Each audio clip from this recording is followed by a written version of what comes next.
Mom and Dad, when are you planning to visit us in Canada? We miss you so much. In Canada, medical expenses could be really high for us. If any medical emergency happens while we are in Canada, how will we pay all those bills? And we don't want to be a financial burden to you. Have you heard about Travelance? Don't worry about the medical expenses. Everything's already been taken care of. Just pack your bags. We want to give Laura a big surprise for her birthday. Thousands of families have traveled to Canada with Travelance insurance plans. Travel with Travelance. The Bao Place in Burnaby offers siopaw flavors like Pinoy-style bola bola and asado and other specialty siopaws. The Bao Place located at 4673 Kingsway, Burnaby, across the Metrotown Mall. Telephone number 778-712-3228. Dollar Smart 99 cents App Store, located at 4811 Diesel Beach Way in Richmond. Telephone number 604-207-0072. Philippine News Canada is brought to you by Rayford Media Group.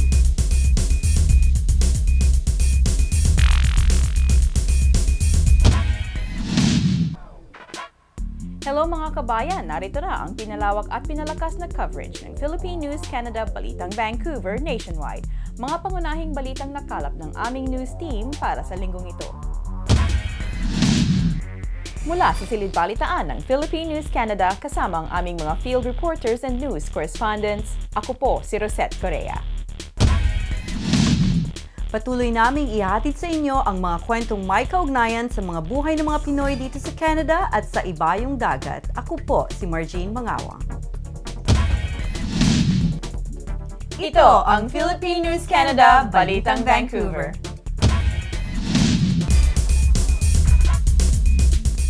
Narito na ang mga pangunahing balita para sa linggong ito. Iglesia ni Cristo worker naghangad ng asylum sa Canada. Abbotsford woman kinasuhan sa Facebook post niya. Ang dating Iglesia ni Cristo worker na si Lowell Menorca ay dumating sa Canada noong isang buwan at humingi ng refuge mula sa gobyerno. Nilikas niya ang Pilipinas habang siya ay nasa gitna ng mga kasong isinampa sa kanya ng INC. Panoorin natin ang first ever Canadian interview and exclusive for Philippine News Canada Balitang Vancouver. Hello mga kabayan, nandito po tayo sa studio ngayon in order to have an exclusive interview with Mr. Lowell Menorca II, a former church worker of the Iglesia ni Cristo. Lowell, welcome to Canada. Maraming salamat po. And thank you very much. In behalf of Philippine Asian News Today and Philippine News Canada Balitang Vancouver, we'd like to thank you for giving us this privilege of talking with you about, some things that you'd like to tell the Filipino and the kabayans everywhere. So, tell us about yourself. My name is Lowell Menorca II. Ako po ay dating manggagawa ng Iglesia ni Cristo sa Pilipinas. At siguro po kung nasubaybayan ng mga kababayan po natin ang nangyari sa Pilipinas, makikita nila na yung buhay ko ay nalantad sa social media, sa press, at lahat ng ito nagsimula na rin po kami magsalita tungkol sa katotohanan sa likod ng mga nangyari sa akin at sa aking pamilya. Na ang may kinalaman po ay ang mismong pamunuan at pangasiwaan po ng Iglesia ni Cristo. Nabanggit mo yung katotohanan. Ano ba yung katotohanan na yun? Actually, yung katotohanan, bagamat napakagandang pakinggan, yun ang naging dahilan kaya walang tigil sila sa pagtugi sa akin at sa aking pamilya. Sapagkat yung katotohanan na yun ay sa kalagayan ko, napakahirap tanggapin ng mga kababayan namin, lalo na ng mga kaanib sa Iglesia ni Cristo. Lalo na po at lumaki kami sa loob ng Iglesia ni Cristo, isang relihiyon na nagtuturo ng pag-ibig, ng pagmamahal, pagtutulungan, pag-ibig sa kapwa, at pagpapasakop. Subalit, yun din pong iglesyang ito, Iglesia ni Cristo, ang naging kamay na siyang tumugis po sa akin at sa mga katulad ko na nagsimula na pong makita yung mga pagbabago sa iglesia. Yung mga pagbabago sa iglesia na ito, yun yung mga bagay na hindi na po katulad ng mga doktrina, tuntunin na tinanggap namin sa iglesia ni Cristo noon. At nung nagkaroon na ng mga pagbabago at unti-unting napapansin na ito, may mga nakakapunan na, pero ayaw nilang pag-usapan, pilit nilang pinagtatakpan. Pero nung dumating na sa punto na lantad na, kita na, nasasangkot na ang pangalan ng iglesia sa iba't ibang issue ng katiwalian, korupsyon. Sa halip na ito po ay kanilang lunasan, sagutin ng diretsahan. Ang ginawa po nila ay pilit itong pinagtatakpan. At yung mga tao na siyang tumindig para magsalita ng katotohanan, yun po ay either kakausapin nila at susuhulan nila na wag na magsalita, tatakutin nila para sa ganon ay matakot at hindi na rin talaga magsalita. Lahat ng yun, pinagdaanan ko at ng pamilya ko. Si Lowell Menorca ay isa sa 10 pinaghihinalaan ng pangunuan ng INC na nagkakalat ng mga balita ng anomalya sa organisasyon noong Hulyo pa ng isang taon. Sa mga pahayag ni Menorca sa Pilipinas, sinabi niyang siya'y kinidnap at na-detain dahil rin sa laki ng impluensya ng INC sa mga politiko at sa gobyerno, kaya't nakaisip silang umalis ng kanyang pamilya. Bago siya umalis ng Pilipinas, may ilang warrants si Menorca, kabilang ang libel suits na naghihintay sa kanya kaya't dineklara ng Court of Appeals na moot ang kanyang writ of amparo dahil wala na sila sa bansa. So, we packed everything we have. Talagang ano lang kami, hand carry lang. Kasi most of our belongings na dala namin for the court. And then you had your passports with you as well? Yes, always. We had our passports. So, sabi ko, let's go for Vietnam. So, bumili kami ng ticket. Pagdating doon, dumaan kami ng customs, ng immigration, I'm sorry. Pagdating ng immigration, nakalampas yung misis ko, yung anak ko. Pagdating sa akin, nag-double look na yung officer. Sabi ko, ito na yun. Alam ko na. Nung tinatawag na yung supervisor, maya-maya, dalawa na silang supervisor doon. I was really crushed. Sabi ko na lang na sa misis ko, I accept it basta sila nakalusot. So I was forcing my wife, sabi ko, B, umalis na kayo ni Yuri. Iwanan nyo na ako dito. Nandun na kami sa office ng supervisor. Sabi ko, umalis na kayo. Parang awa nyo na hindi ko kakayanin. Nakakakulong ako. Ano man na mangyari sa akin, yung alam kong may mangyayari pa sa anak natin. Umiiyak na yung wife ko. Sabi niya, pagka iniwan kita dito, sabi niya, ito na yung huling araw na makikita kitang buhay. Kaya, alam mo, nasa opisina kami, nandun yung supervisor. Pinaliwanag namin kung bakit kami nakipagsapalaran umalis. Sabi ko, ito yung threat na binigay nila para sa anak ko. Sabi ko, kung ako kakayanin ko eh. Pero pagka anak ko na, sabi ko, nasa wife ko, manalangin na lang tayo. Sabi ko, wala naman tayong magagawa eh. Talaga nasa poder sila ng kapangyarihan eh. Sabi ko, manalangin tayo. Nanalangin kami. Wala ako ibang pinanalangin kundi yung asawa at anak ko. Kasi alam ko na yung faith ko eh. Ilang beses na ako nakatakas sa kanila. Hindi nila ako napatay. Hindi nila ako napatahimik all those time. Alam ko na hindi na sila papalya ngayon. Sabi ko, nagmakaawa ako. Sabi ko, ano man ang mangyari sa akin, yung wife ko, yung anak ko. Sabi ko, huwag niyo pababayaan. Yun lang yung hiling ko. Sabi ko, yung anak ko. Kung lumaki man siya na walang ama, at least may ina pa siya. Kasi naman, totally mawala talaga kami. Mawala yung anak ko. Kaya halos pagtulakan ko yung asawa ko, umalis ka na. Ayaw niya. Pagkatapos na ay manalangin, umiyak kami, sabi ko. It was really impossible na makalabas kami. Really impossible. Kasi nagpakita sila sa akin ng documents, order, na hindi ako pwedeng palabasin. Sabi ko nga, bakit meron kayong kopya ng warrant of arrest na yan? That is supposed to be just for the chief of police, for the krame and all that. Bakit kayo may kopya? Well, alam ko naman yung sagot. Sabi ko, you are not the authorized law enforcement agency to serve that. Sabi na, sorry sir, pero napag-uutusan lang po kami. We have to turn you over to the police ng Quezon City. nung narinig ng wife ko yung Quezon City, sabi nagmakaawa siya kahit sa police station, wag lang sa Quezon City dahil papatayin nila yung asawa ko. Pinagawa nila sa akin yung mga kinakailangan kong gawin, pinadaan ako din sa system, sabi sa akin, sir, sumunod po kayo sa amin.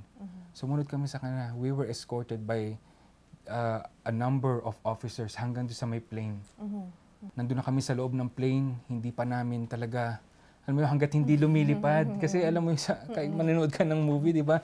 Palipad na, biglang may dumating na mga pinahinto pa yung plane. Kaya our daughter was sleeping dun sa wife ko. I still remember that. Kahiga dun sa dibdib ng wife ko yung anak ko. Tapos we were just holding hands ng misis ko. Sabi ko, sana lumipad na yung plane. Sana lumipad na yung plane. Tapos hanggang sa dumaandan na hangga't hindi lumilipad.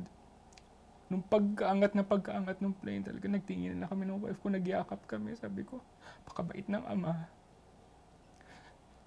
Ilang beses na dapat patay na ako. Sabi ko, binuhay pa rin ako ng ama. Magkakasama pa rin tayo. So talagang, kaya alam ko sa lahat ng hirap na pinagdaanan ko at ng pamilya ko. Alam ko, lahat ng to naging posible dahil sa tulong ng Ama. Na lagi kong pinagpapasalamat sa Kanya. Alam niyo ba na pagdating namin mismo ng Vietnam, palibhasa, meron iba talaga na ang tingin sa aming kalaban dahil napapaniwala sila na masama kami. Kahit saan kami pumunta, meron na nag-aabang sa amin. Kinukunan kami ng picture, kinunan ng picture ng asawa ko, yung anak ko. Pinost nila sa Facebook. Kaya na-compromise ang location namin. Kaya hindi kami nagtagal sa Vietnam. Dahil yung mga pinupuntahan namin may nag-aabang sa amin na mga kaanib sa Iglesia ni Cristo. Ang trabaho lang nila sundan kung nasan kami. Kaya nung nakita ko na, kasi sabi ko, pumunta tayo dito, let's just try to live a normal life. Kung anong meron tayo, kung kailangan magtrabaho ko sa kalye, gagawin ko para lang mabuhay ko yung pamilya ko. Kaso ayaw pa rin talaga nila kaming tantanan. Kaya gumawa kami ng paraan na makalabas. Punta kami ng Thailand. And hanggang sa Thailand may nakaabang sa amin. Kinunan pa rin kami ng picture, nilabas pa rin nila sa social media. Pagkatapos nung sabi ko, I really have to do something to protect my family. We cannot live like this, na always on the run. Kaya sabi ko, let's go to Canada. Actually, going to Canada is the last of my option.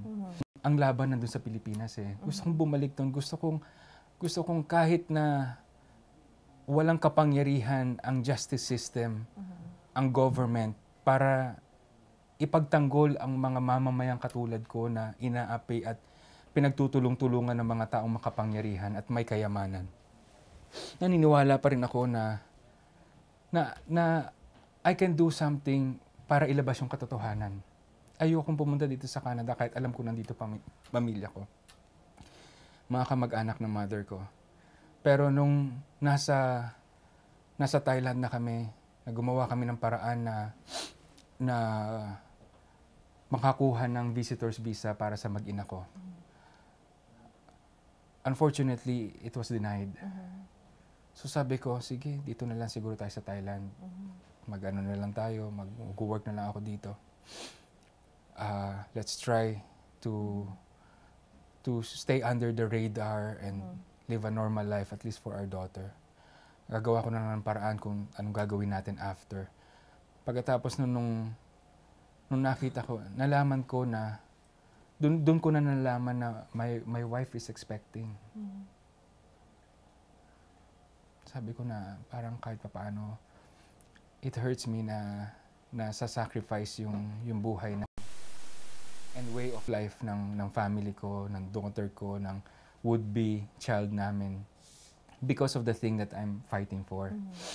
Yung gusto lang namin malaman ng mga kapatid ko ano yung totoo na nangyari. Laban doon sa mga kasinungalingan na ipinalalabas nila para pagtakpan yung kanilang ginawang krimen. Pero nung nakita namin, nung nalaman ko na gumawa pala sila ng paraan na yung mga tao na kasama doon sa kumidnap sa amin sa Sorsogon, ay kumikilos na para kami ay puntahan doon sa Vietnam, tumuloy sa Thailand. Lalo nga't nakakuha na sila ng maraming mga pictures kung nasaan kami. Sabi ko, my family is no longer safe. Kaya kahit napakabigat para sa akin, isang ama na, alam mo yun, wala kami ibang kasama, kami lang. Napakabigat sa akin na iwanan ko yung mag-ina ko. Pero nag-usap kami mag-asawa, sabi niya, B, mauna ka na. At least ikaw makakagawa ka ng paraan. Sabi niya, huwag mo kaming alalahan. Huwag mo kaming alalahanin ng anak mo. I'm sorry. It's okay. Sabi niya, huwag mo kaming alalahanin ng anak mo. Kasi may Diyos tayo eh. Siya nag-iingat sa atin, pati binuhay ka ng Ama, nakarating tayo dito. Meron pa siyang ipagagawa sa iyo, kaya ingatan ka niya, hindi ka niya pababayaan. Sabi ko, ako na tumatanggi, ayokong umalis. Sabi ko, we'll find a way. Mag-a-apply tayo ulit ng Canadian visa, gagawa tayo ng ibang paraan, pero I will not leave you. Sabi niya sa akin, the more you wait here, pagka dito ka na dinatnan, at may ginawa sila sa iyo dito, o kaya nagbayad sila ng kung sino man para gumawa ng masama sa'yo. Because I don't know kung paano pa magsusurvive. Kaya kahit napakabigat para sa akin, gumawa kami ng paraan para makarating ako ng Canada. Sa lahat ng mga dinaanan kong bansa,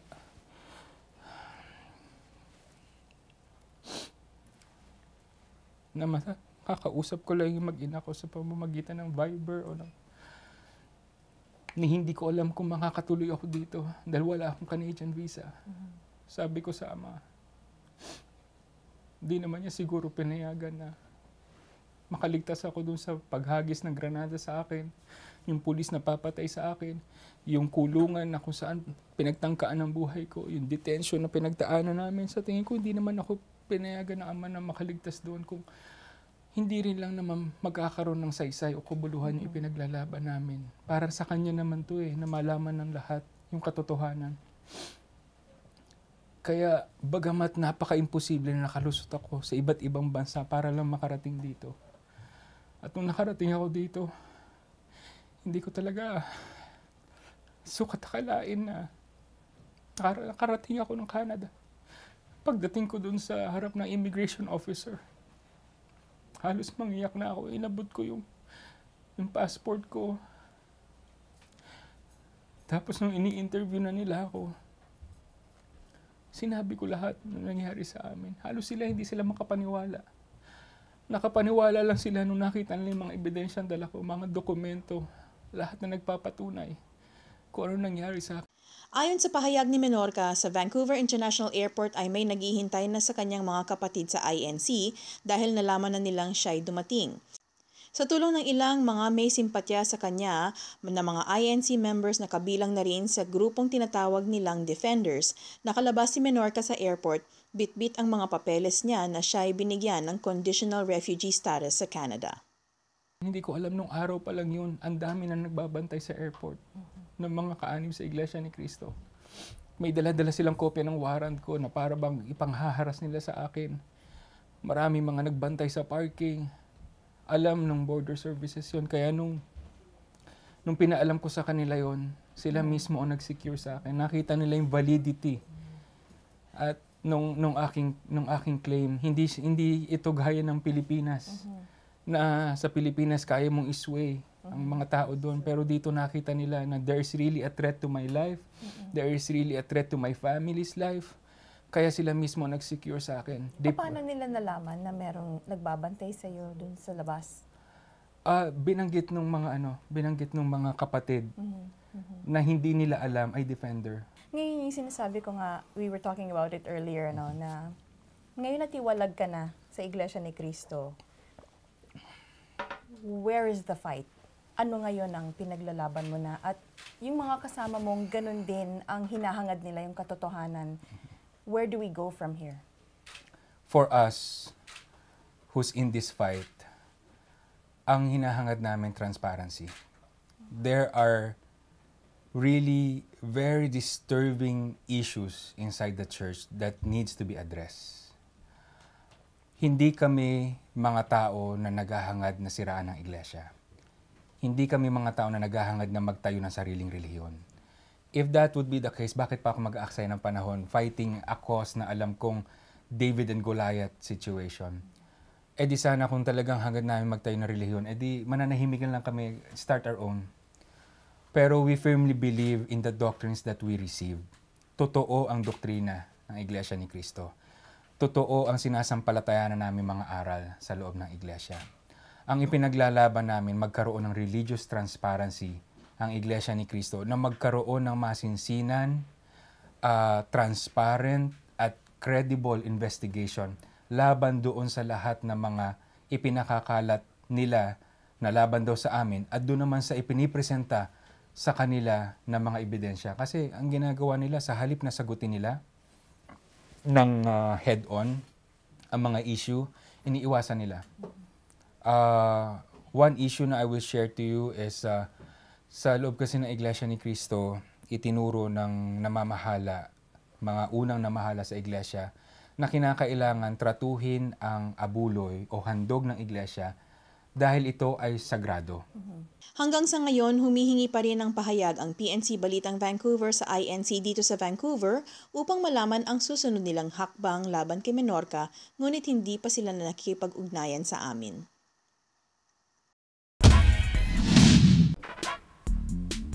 Marami sa mga pot shops na nagbebenta ng marijuana ang isinara noong katapusan ng Abril dahil wala silang lisensyang magbenta ng medical marijuana. Dahil wala pang batas na nagpapahintulot sa kanilang magbenta, ito'y ipinasara. Alamin natin ang detalye ng report mula sa Vancouver.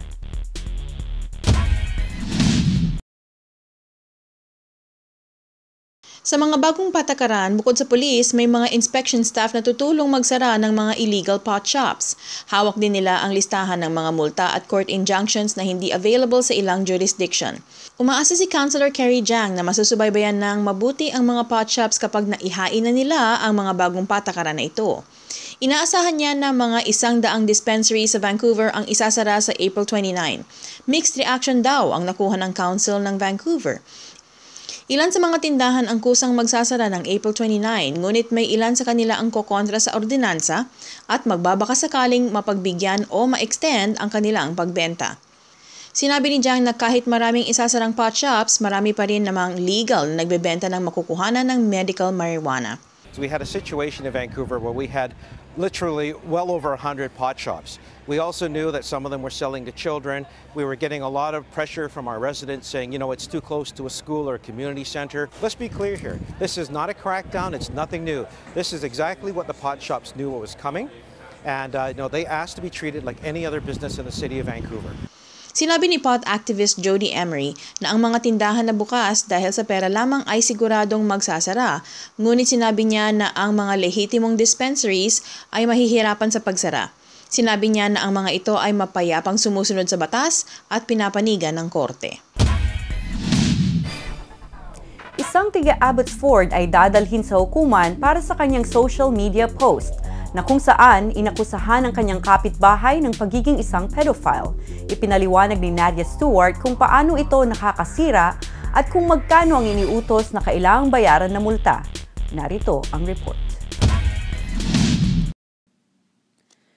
Isang tiga Abbotsford ay inutusan na magbayad ng higit sa $65,000 pagkatapos ng paggawa ng walang batayang accusation sa Facebook, suggesting na ang kanyang kapitbahay ay isang pedophile na nag-set up ng mga salamin at kamera sa kanyang likod bahay upang mag-spy sa kanyang mga anak. Ang BC Supreme Court Judge ay nagpasya na ang post ni Catherine Van Ness na naging viral online ay ganap na hindi totoo at walang katwiran. Sinabi na ito ay nagkaroon ng isang malaking epekto sa karera ni Douglas Pritchard bilang isang guro ng musika sa middle school. Inalis ni Van Ness ang kanyang mapanirang puri na post sa loob ng 27 hours, ngunit ayon sa kanila, the damage has been done. Ang isang paratang tungkol sa pagiging isang pedophile ay isang pinaka-epektibong paraan ng pagsira ng reputasyon ng isang guro at ng kanyang karera, not to mention ang malaki at nakakawasak na epekto sa kanilang buhay at dignidad para sa sarili. Ayon sa hatol, makakatanggap si Pritchard ng $50,000 sa pangkalahatang pinsala, $50,000 sa punitive damages at $2,500 para sa kanyang nuisance claim. Ito rin ay order na si Van Ness household upang i-off ang talon sa kanilang likod bahay gabi-gabi tuwing 10 ng gabi hanggang 7 ng umaga. Naku, Marge, nabalita mo ba yung Alice sa Abbotsford na magbabayad ng $65,000 dahil sa pinost niya sa Facebook? Tama yan, Rosette. $65,000. Hindi po biro yan, ano? Tama, oo. Dapat tayong maging responsable at accountable sa ating mga pinupost sa Facebook, mga kabayan. Oo nga, mga kabayan, mag-ingat po tayo sa pinupost natin sa social media kasi minsan, mawawalan din po tayo ng trabaho kapag hindi po nagustuhan ng employers natin ang pinupost natin sa Facebook. Ingat po tayo. Welcome back, Marge! Miss ka na namin na ilang linggo kang nawala. Ako din, Miss ka and I'm really glad to be back. Of course, we miss you very much. And of course, with your purple hair. Ano yan? Tribute ko kay Prince. Oo nga. Ay, nakakalungkot wala siyang naiwan na will para sa pamilya niya. Oo nga. Alam ko, related ako sa kanya eh. Sa kuko ba? Hindi, sa buhok kasi pareho kaming kulot. Kaya I see. hahanapin ko yung mga papeles. I like your hair, by the way. Oh, thank you very much. Ganda, di ba? Oo. I like it. Oo. At syempre, maraming salamat po sa Kabalen Sweets Restaurant and Catering, The Bao Place at Dollar Smart. Thank you for always supporting us. At dito na naman nagtatapos ang aming balita para sa linggong ito. Kung kayo ay may mga komento, mga issue o balitang nais ninyong ibahagi sa aming programa, ang PNC ay bukas para sa inyong lahat. Maaaring mag-email lamang po sa balitangvancouver@gmail.com o tumawag sa 604-588-6397. Kami ay nagagalak habang patuloy na naglilingkod sa inyong lahat. Samahan niyo kami muli sa aming susunod na episode. Ako po si Rosette Correa. At ako naman po si Marjane Mangawang. Ito ang Philippine News Canada, Balitang Vancouver. Pero ganda talaga ng hair mo, parang puto bumbong.